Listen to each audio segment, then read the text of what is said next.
Hello everyone, good morning, and I hope your day is going well. Have you heard of Five Nights at Freddy's sister location? I was reminded of it recently when a number of videos started popping up critiquing it. My feelings on the game itself were pretty sparse, but I did have a very distinct memory of developing an opinion on one character in particular. See, when I was the tender young age of in high school, I watched quite a bit of game theory. And in one of his old FNAF videos, don't ask me which one, that playlist is a mile long and I am not prepared to go through it, our friend Matthias Patterson makes a joke about Ballora and Balloon Boy not having any fans. You'd be surprised how much spite you can summon from a high schooler with just one sentence. I think up until that point, I'd only had a vague appreciation for the dancer aesthetic, but with that one sentence, I determined that Ballora was my favorite of all time, and nothing anyone said could sway me from that. This didn't have any effect on my life because I didn't really talk to anyone about my interests, but seeing all these retrospectives made me reconsider.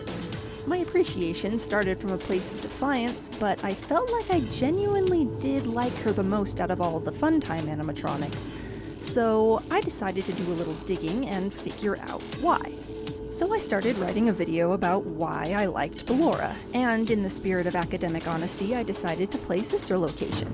I mean, it'd be pretty dumb of me to try and make a video about Ballora when I didn't play the game she was from.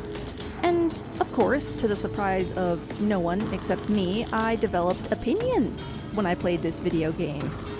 And unfortunately, not all of them are positive. By the time I finished with the base nights, I had so many different things I wanted to talk about that I knew I had to expand the scope of this video. So this is no longer just Ballora is cool, and here's why. I think if Ballora had been better utilized in Sister Location, we would have gotten a game with a much stronger story. And on top of this more interesting story, we could build ourselves a more interesting gameplay experience as well. To explain what I mean, there's going to be a bit of preamble. I want to go over the game as it currently stands so that we can better understand the changes that I'm proposing and how they would improve the overall experience. There's quite a bit we have to go over, so let's not waste any more time. Grab a snack, get comfortable, make sure to have water handy. It's time for us to have a little chat about Sister Location. Sister Location was an incredibly popular game when it first released, and still is today for quite a few reasons. It came directly after FNAF World, which was pretty universally canned and despised by the community, so even though its gameplay is almost nothing like the other games in the series, it was enough not like FNAF World and enough like the previous ones for people to kind of embrace it. In addition to this, it had a much greater focus on lore than the previous games did. Well, that's not entirely true. All of the FNAF games have had their secrets and stories to tell, but Sister Location was the first FNAF game that I think really tried to be clear about what was going on. And in a series where clues for what's happening are usually given with randomly appearing newspaper articles and mini-games you get by punching the wall a bunch of times, I think the transparency was appreciated. On top of that, the animatronics actually talk to you in this game.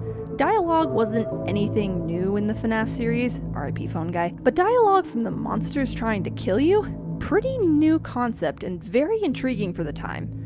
Of course, hindsight is 2020. This game and its transparency had a massive impact on the franchise going forward that has really started to come under scrutiny, especially recently as people have been trying to make sense of all the retcons and complications introduced by Security Breach. I've heard it said that this game is where the FNAF lore started to really go off the rails, and while I can't disagree with that statement, I also need to be honest and say that I'm kind of a fan of one of this game's most divisive concepts, that being Michael Afton's death and not death. Yes, getting your insides scooped out so a bundle of wires can puppet you around sounds ridiculous when you say it verbatim, and it's kind of a different genre than the original angry child ghosts or haunting stuff, but the idea of getting killed in such a violent, grotesque manner, only to realize after the fact that you can never truly die and you're trapped in your own steadily rotting body, is a viscerally disturbing concept that I wish had been explored more in some fashion, We make jokes about Michael Afton being a zombie and getting fired due to odor, but that is a legitimately existentially terrifying existence that really intrigues me to think about. And Michael having enough of a sense of humor after all that to draw himself killing Freddy Fazbear with laser eyes? It's great. I love it. I can really get into a character like that. Of course, this one really cool concept that I like comes with everything else in the game. I said that people liked this lore for being clear, but I think people also disliked it for how strange people found it. I'm alright with Remnant existing as goofy goo that might be the byproduct of spirits but might also be the thing that keeps them around because, again, it gives us the opportunity to contemplate Michael Afton's horrifying continued existence, but it's an attempt to science-ify something that was for a long time mysterious and unexplainable, and that didn't really need an explanation. When a story decides to retroactively make supernatural events explainable by science, it can sometimes feel like the narrative is insecure in its existence, and I tend to check out a bit. So from a meta perspective, I don't really like what Sister Location did to the overall lore of the games. It leans a bit too sci-fi for me. But I'm very attached to this one specific concept, so I don't feel comfortable saying I despise the lore of Sister Location altogether. Overall, the lore this game introduced was exciting and new when it came out, and has slowly become more divisive as time has passed. Some people love it, some people hate it, some people chop it into bits and only take the pieces they like. But these are opinions you can form without technically ever actually playing the game. Regardless of how you feel about the lore and story of Sister Location, it is still a game, so the experience someone has while playing it should be taken into account when talking about it. As mentioned in the intro, I have now played the game, and I have to say I wasn't terribly impressed with the experience I had. I think if I'd been playing this game blind, I probably would have liked it a bit more. It has some scripted scares that might get you the first time around, and the novelty of the character dialogue is pretty potent. But Sister Location came out nearly 7 years ago, and I watched Markiplier pretty religiously back then, so this game didn't really have anything it could surprise me with. A game can still be engaging even if you know what's coming, but in the case of Sister Location, I don't think the core gameplay is fun enough for that to be the case. I'm going to be going through each night and what I liked and disliked about them. Others have gone into much greater detail on all of these nights, so even though I think it's important to make my own thoughts clear, I'm going to try and be efficient in the way I talk so I don't sound too redundant. Let's get going, and hopefully we can get through this as cleanly and painlessly as possible. Night 1 is never really that bad in any of the games, and Sister Location is no exception. You can't die in Night 1, and it really just serves as an introduction to the location and tone. You check on various animatronics and get a sense of the location and where you'll be going in future nights. It's just an introduction, so I'm not about to get up in arms about it. It's fine for what it's trying to be. One thing I was disappointed in was how infrequently the controlled shock mechanic is used in the overall game. As I said, Night 1 is meant to act as a tutorial for the rest of the game, but the controlled shock is never used to ward off animatronics, so it feels like a bit of wasted potential. It's used very sparingly to build up some tension at the beginning of nights, and I feel like it could have been used for some much cooler stuff. Instead, it just feels like a throwaway plot device for revealing creepy stuff later. Night 2 is probably the best night in the game, since a lot happens in it and there's a lot of variety in all the tasks you're given. After you check on Ballora and Funtime Foxy, you're told to check on Baby when a power malfunction occurs. From here you need to hide under a desk from Biddy Babs, get across Ballora Gallery, and reset the power in parts of the building while avoiding dying to Funtime Freddy. The Biddy Babs minigame was pretty easy to me, and I feel like there could have been more to it. Like, instead of Baby telling you to avoid eye contact, you need to shine the light in their eyes to scare them away. Or something like that, I don't know. I'll be honest, I'm not sure why a lot of Let's Players I watched had trouble with it. I think maybe they thought you had to click and drag repeatedly to move the cover rather than just holding down the mouse. I'm not sure. Maybe it used to be harder, who knows. Sneaking through Ballora Gallery is less a minigame and more a transition phase with an extra challenge on top, but I still like it.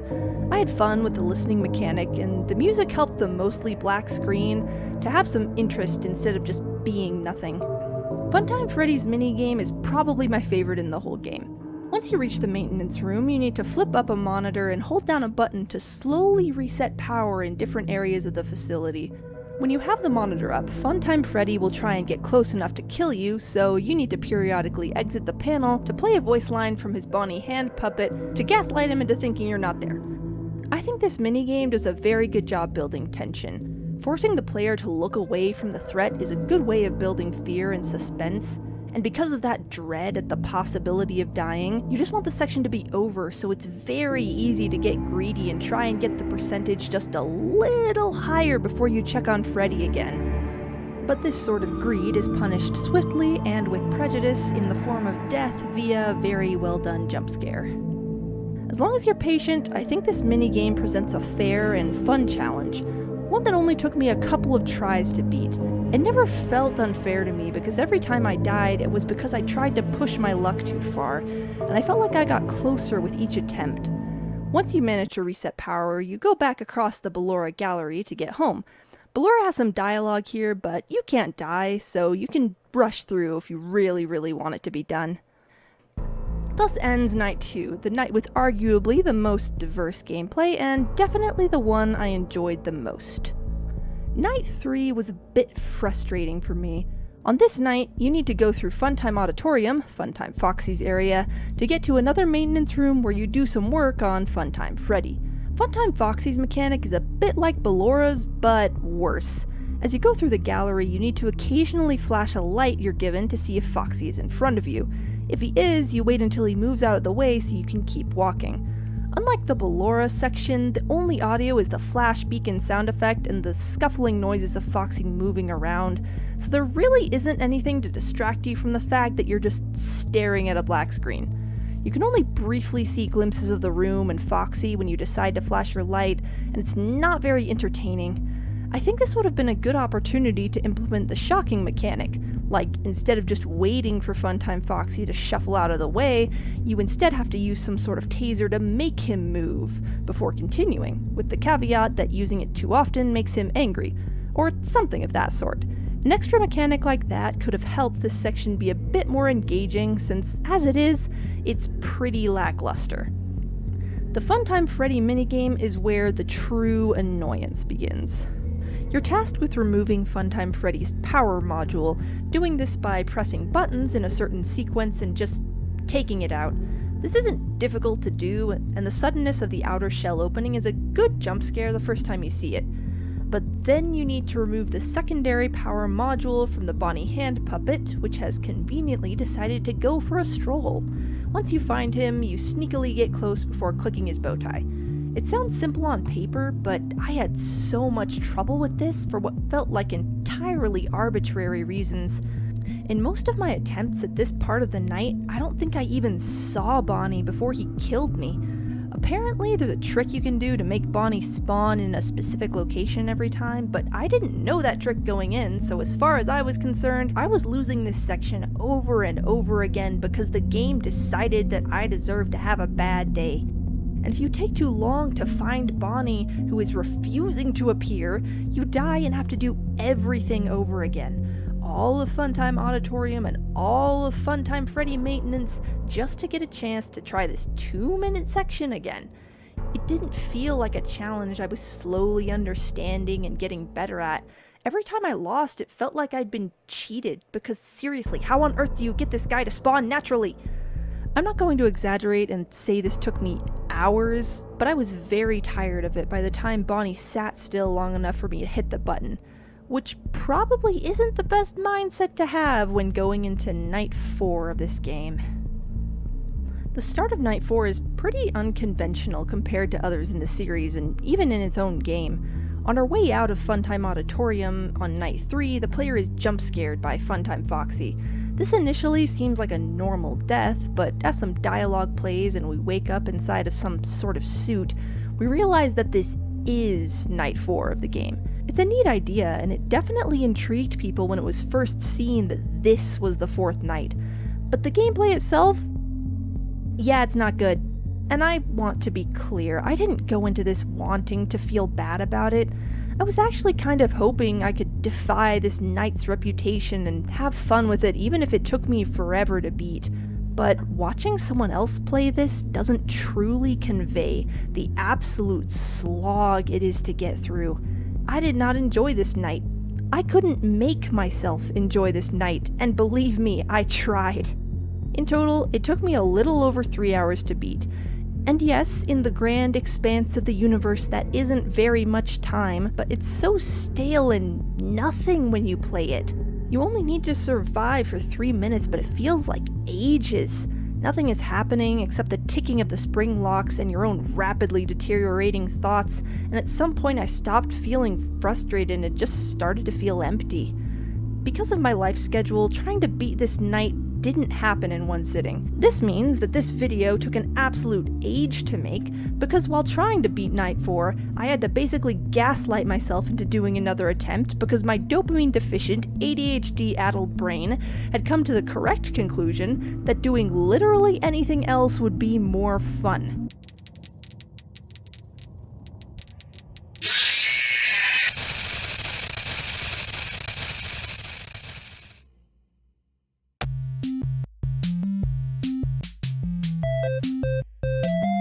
I did eventually beat the night, but it didn't feel worth it at all. I'd been at it so long by that point that when the night finally ended, I just felt kind of numb.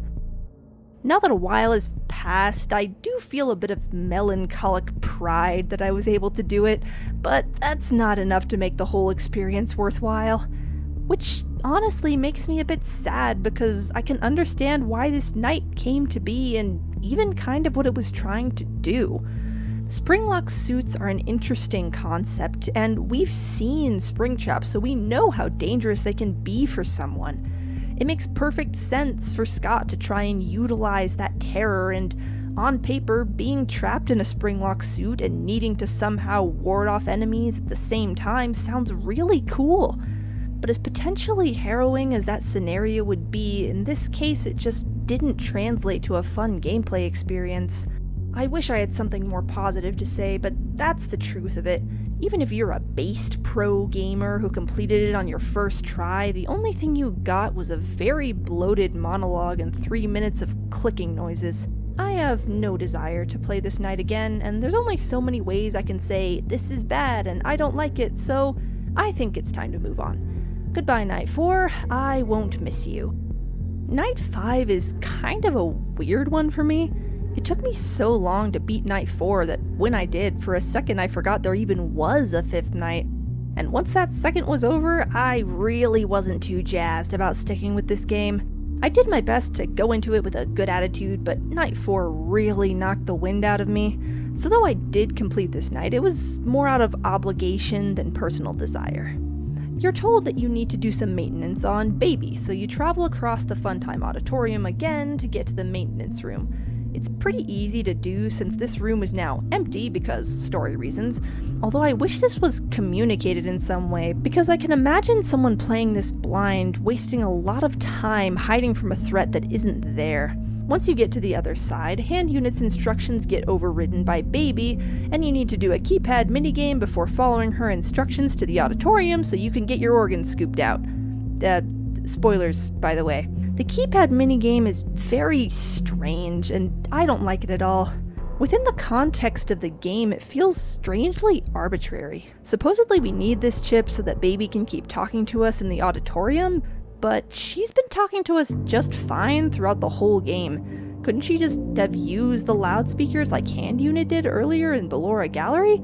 Maybe there's an in-universe story reason that Baby is lying and you need the chip to do some such at some other time, but I haven't seen the FNAF video, so as it is, this minigame just feels like padding to make a night with sparse gameplay slightly longer. I might not mind it as much if this minigame was easy to get through, but I had a surprisingly hard time with it. Some of that can be put down to skill issue, but there are also times that I'm sure I pressed the right button, but died immediately. 8, 3,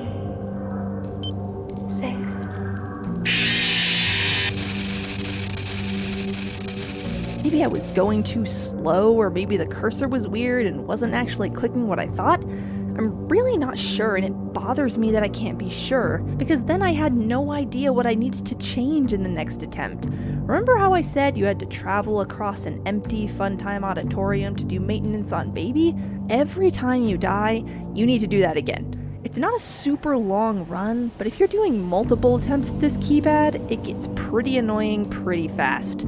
And again, if you're playing this blind and you don't know that Foxy isn't there, it takes even longer and gets even more annoying. Also, I think it's a bit unfair that the minigame that specifically tells you to enter the code carefully kills you if you're too slow.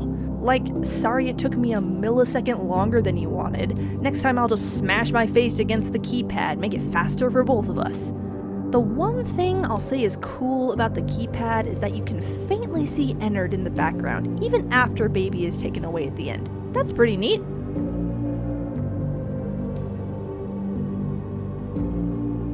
Anyway, back to Salt. Baby's instructions in the gallery.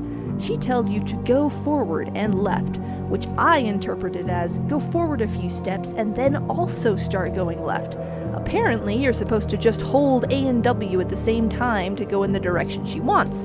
This tiny mistake killed me at least 3 times, and yes, I did want to chew my own hands off when I found out what I was doing wrong. The ending cutscene is kind of cool, but the tension of it is kind of overshadowed by logic.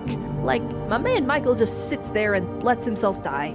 I could 100% contrive a reason for this. One of the maintenance workers mentions that it's all automated when talking about the scooper, so maybe we can then infer that whatever ends up in that spot is automatically secured. Or maybe Michael is so racked with guilt as a character that he thinks he deserves to die and lets it happen. But both of these explanations are kind of stretching it, and as much as I like the idea of a character dying and being forced to continue on completely aware that they shouldn't be alive, the scooper as a design is just not intimidating. It's a snow shovel taped to a moving arm. I've seen toy excavators that look more dangerous. It doesn't even look sharp. Michael should probably worry more about being crushed than having his inside scooped out. But I digress. The non-canon ending exists and uses a gameplay style much more reminiscent of earlier games in the franchise, but I know it would take me literal days of grinding to get even close to beating it, especially since after every failed attempt you need to sprint across Funtime Auditorium and do the keypad minigame again just to get another shot. So even though I beat the Baby minigame and I could technically give it a try, I don't have the time or inclination in my life right now. All in all, I did not find Sister Location to be a fun game. If you played it and you had a great time, I'm really happy you did.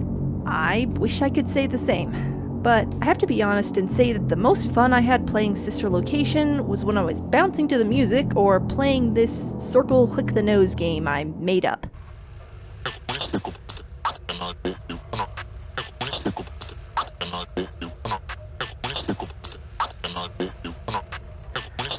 So, make of that what you will. The next thing we'll be talking about more in depth is characters. As excited as I am to talk about these guys, I will admit that what we have in game is kind of bare bones. The character design sparked a lot of excitement and speculation, for good reason in some cases, but as far as personality and motivation, these guys are kind of thin on the ground.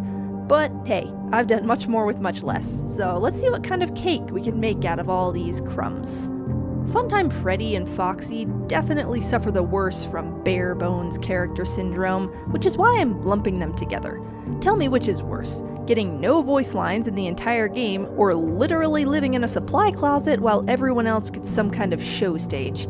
Seriously, what do you guys think? Because personally, I think it's the first one. Yes, Funtime Foxy was eventually given a voice in Ultimate Custom Night, but that voice is nowhere in this game, so I'm not counting it. Because I guess having the Biddy Babs whispering threateningly was much more important than getting a voice for a version of one of the most popular characters in the franchise. Then again, having your face on the cover of the game but not even getting a stage to stand on probably stings pretty bad too. Let me know in the comments which of these guys was thrown under a bigger bus. Again, my money's on Foxy, but I'm willing to talk about it. As far as character design, I like both of these guys. I wouldn't consider either of them my favorite, but they're nice enough. I do think Freddy stands a bit above Foxy thanks to the Bonnie hand puppet, which gives Freddy some more variety than just a different color and smooth now.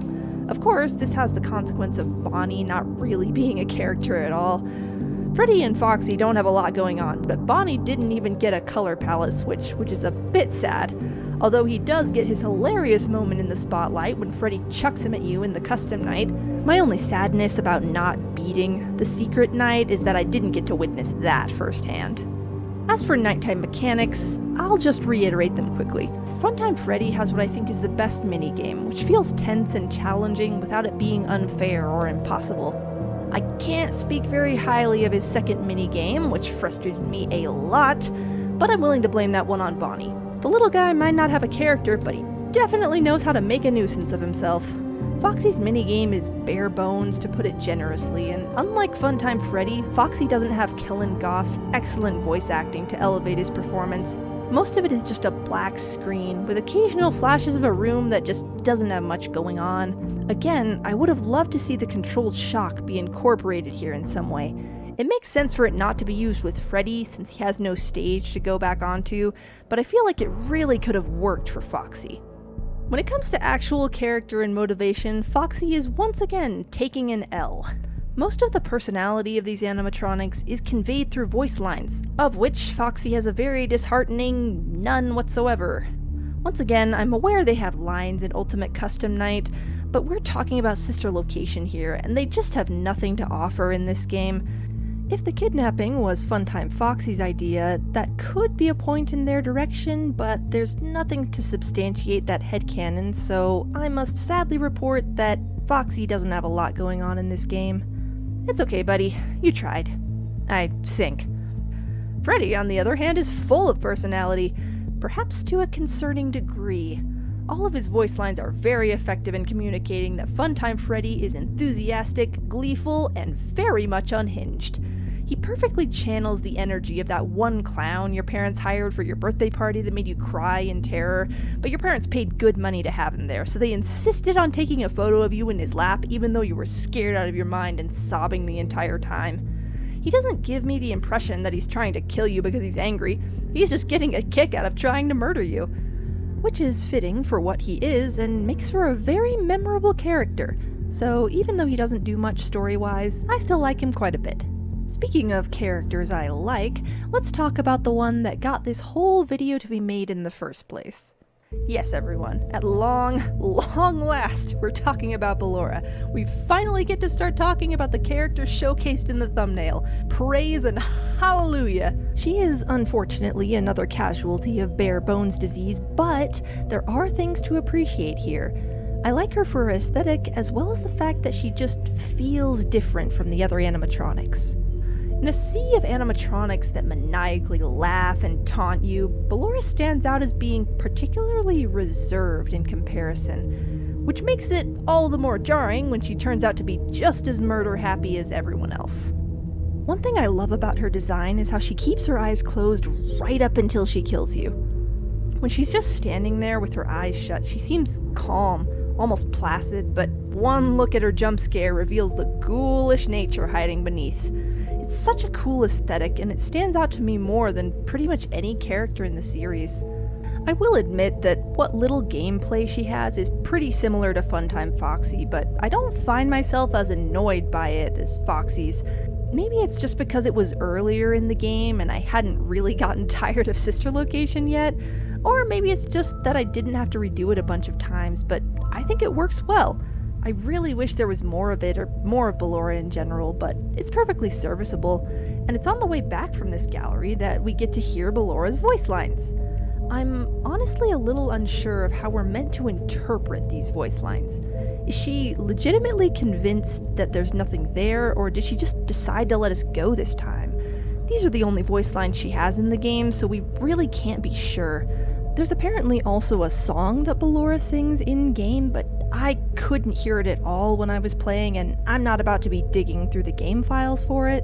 So we unfortunately don't have a lot on her when it comes to personal motivation for trying to kill you. She does play a role in a later night, Night 4, where she serves as a live demonstration of how the scooper works, but they don't really use this night to tell us anything more about her character. It's less than I would have hoped for in the base game, but hey, this whole video is about how she was underutilized, so I guess it's fitting that she doesn't have a lot of lines. We'll just have to wait till the changes section to see how she could have been expanded upon. And the last character we'll be looking at today is Baby, the big bad of Sister Location. There isn't much to go over for gameplay since her one minigame is the keypad, so I think let's just move on to the character bits. Baby is the ultimate mastermind in Sister Location. She uses cunning and charm to effectively trick the player into doing what she wants, only to pull the rug out from under them at the last minute in a pretty shocking twist. Is what I would say if any of that was true.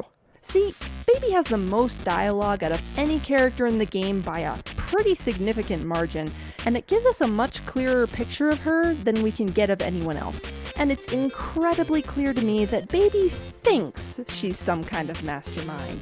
She thinks she's clever and cunning and the puppet master pulling all the strings, but in reality, when you pull back the curtain and really look at what actually happens, it's a miracle that Baby's plan had any form of success. Baby has this entire speech claiming that she's the only one who knows how to pretend, but I have a pretty hard time believing her.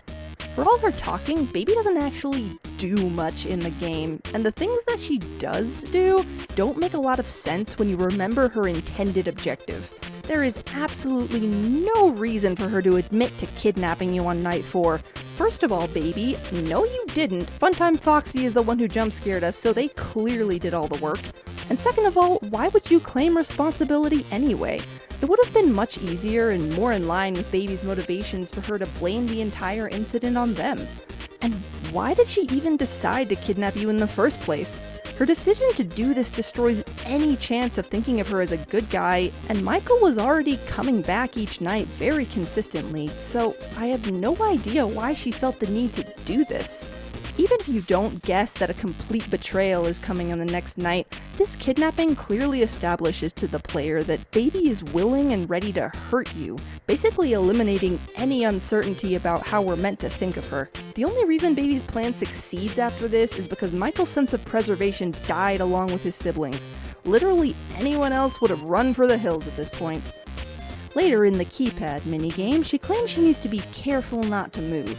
It makes total sense for her to be lying at this point, so I'm not surprised that the suit we're working on is literally empty already, but I do want to point out that she can't manage to stay still even then. On top of just not being good at manipulation, Baby also seems to be a generally unpleasant person to be around, seeing as how she got booted from Ennard sometime after Sister Location's events for being bossy and annoying.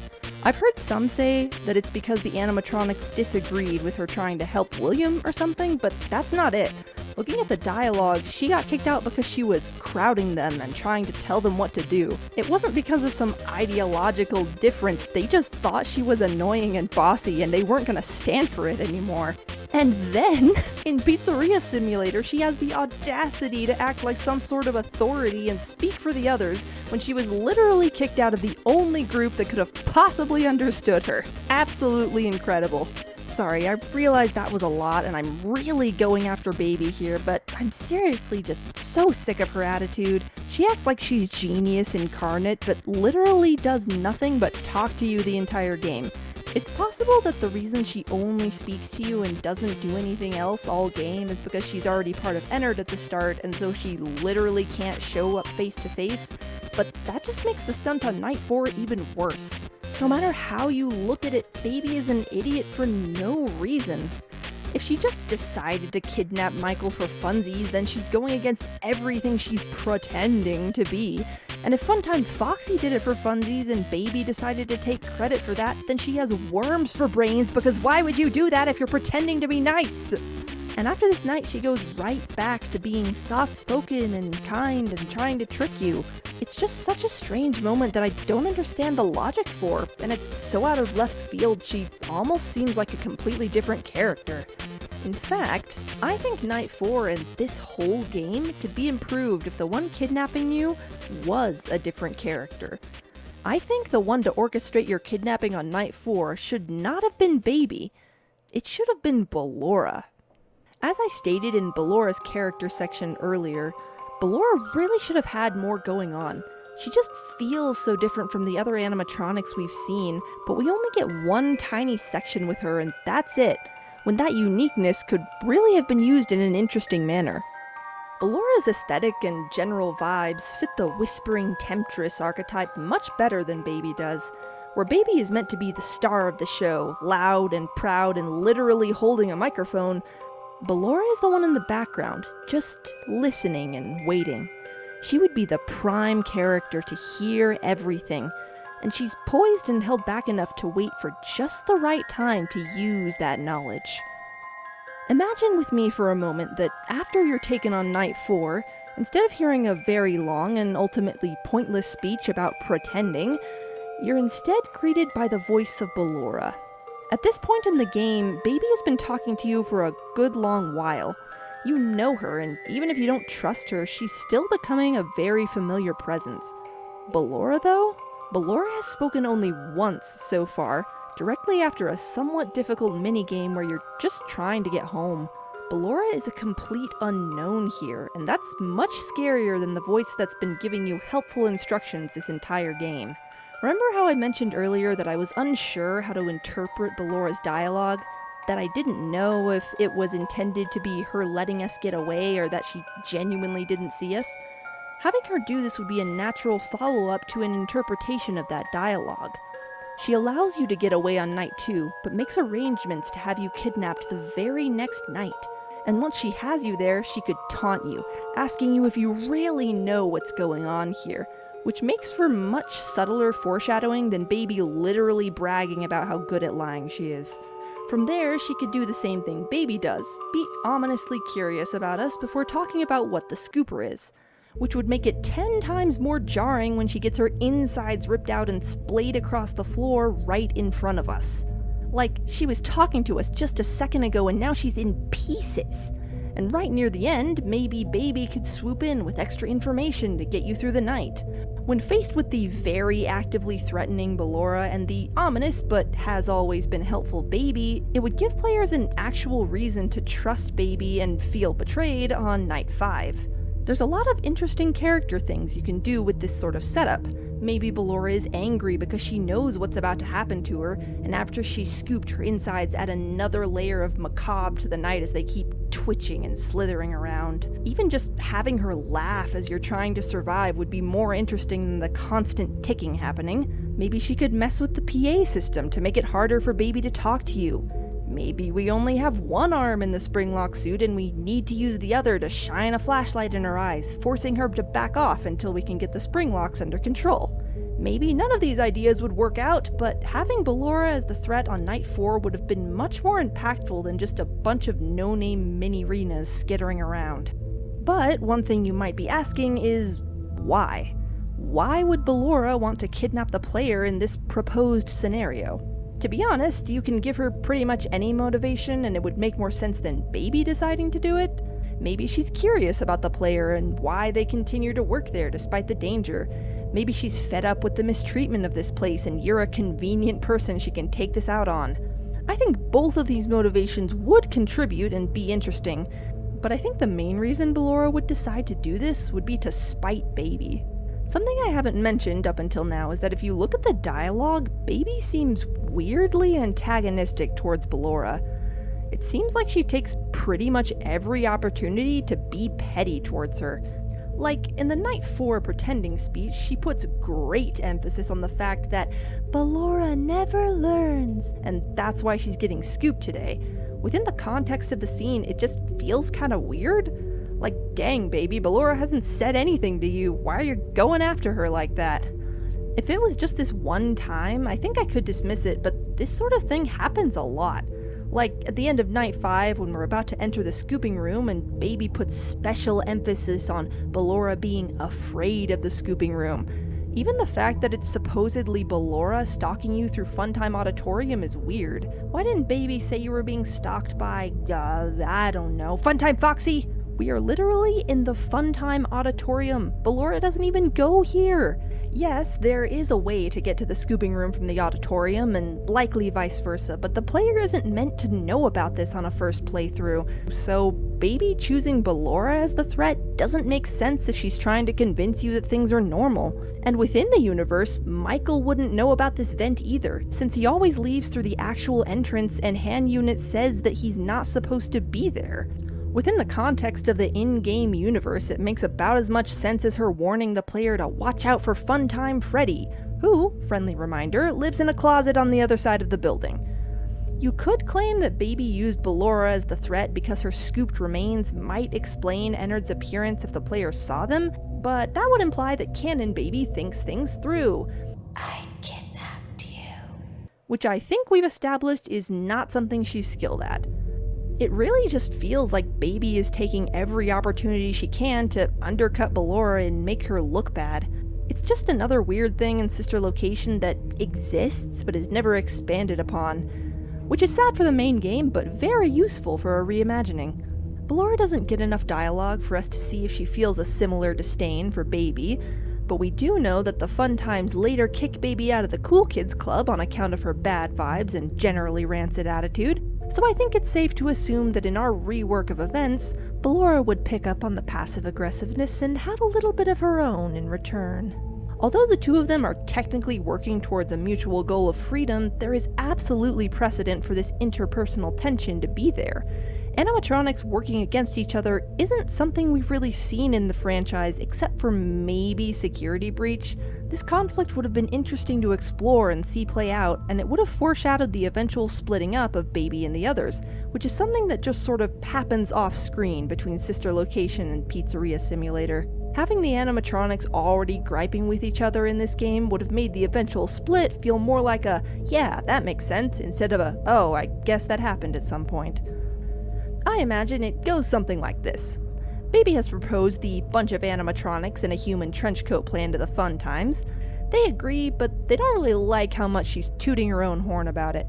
Ballora, in particular, resents how much Baby is ragging on her, so she sets up a little plot of her own. Kidnapping the night guard Baby has slowly been winning over and putting him in a terrifying and dangerous situation. And when Baby arrives, royally ticked off that Ballora has decided to do this, she can't truly yell at Ballora because Michael is literally right there, and it would go against her good guy persona to blurt all that out loud.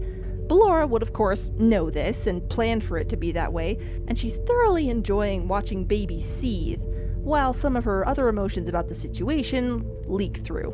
From a player perspective, it would at first seem like Baby is desperately begging a friend to see reason, but on a second playthrough you realize that Baby is just mad that Ballora didn't fall in line, and the tenseness of the situation is causing some actual anger and disgust to bleed through Ballora's smugness. And with this interpersonal conflict going on, it would make sense for Ballora to be the one threatening you in Night 5, since she's established herself as someone who wants you dead and is very willing to make the journey across the hall to make it happen. So, to recap, having Ballora as your kidnapper on Night 4 strengthens the story by a pretty significant margin. Not only does it make both characters more interesting and sensible, it increases the intrigue and horror factor and foreshadows the later splitting up of the Funtimes. All in all, it's a fairly simple change that would be implemented mostly through dialogue, with maybe a few new PNGs if you're feeling fancy. What I talk about next won't be quite as straightforward. Throughout the video so far, I've really been making an effort to only talk about changes that could have been implemented at the time Sister Location was being made. Just tweaks mostly in story that could have been added to make the game more intriguing and sensible. It's in this section that things get much more speculative, because I'm going to be talking about different gameplay ideas as well as different story ideas.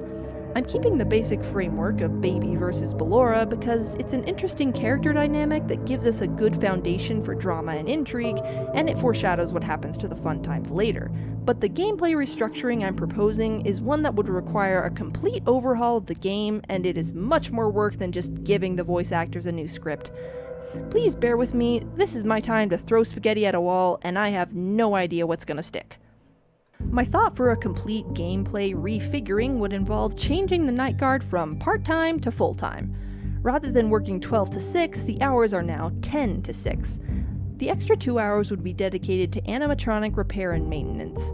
The YouTuber Yeah mentioned an idea similar to this in his own video, suggesting that a player be given limited time to do tasks and only enough time to do some. I think that's a great idea, and one that could easily be integrated into this 8-hour night that I'm proposing. Whether or not it's timed, the point is that from 10 to midnight, the player is doing various mini-games with the Funtimes, similar to the ones we get in base game. Once 12 o'clock hits, the night guard must go to the safe room in Funtime Auditorium. The rest of the night plays out like a night in most FNAF games. You must fend off animatronics for 6 hours while preserving power and trying desperately not to die. But there's a bit of a twist. At the start of each night's office section, Hand Unit would give you the instructions on how to fend off the animatronics. And, just like in the original sister location, Baby would come in afterwards to give you the real rundown on how to survive. For example, in the custom night of sister location, Funtime Freddy's mechanic is that if he says, "Ready or not, here I come," you close the door on the side with that audio. Whereas if he says, "Get ready for a surprise," you close the door opposite that sound. Hand Unit could give you that first piece of information, while Baby is the one to fully explain the surprise part of Freddy's mechanic.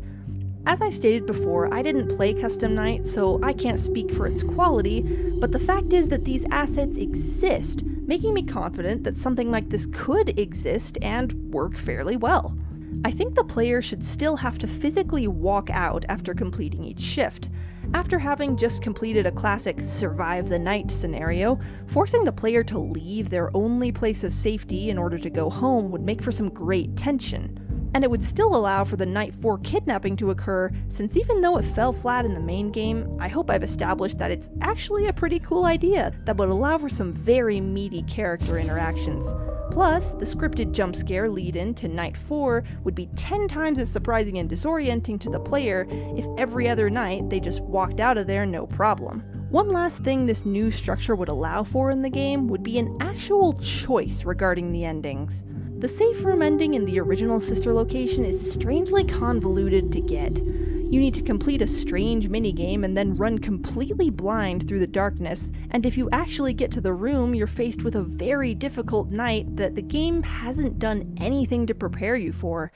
By contrast, this new structure of nights means that by the time Night 5 rolls around, the player is very familiar both with the mechanics and the location of the safe room. So when Baby tells you to follow her instructions in the auditorium, the player actually has a choice to make. With Baby having rescued you from Ballora just the night before, there is now a pretty good reason to trust her, at least on the surface.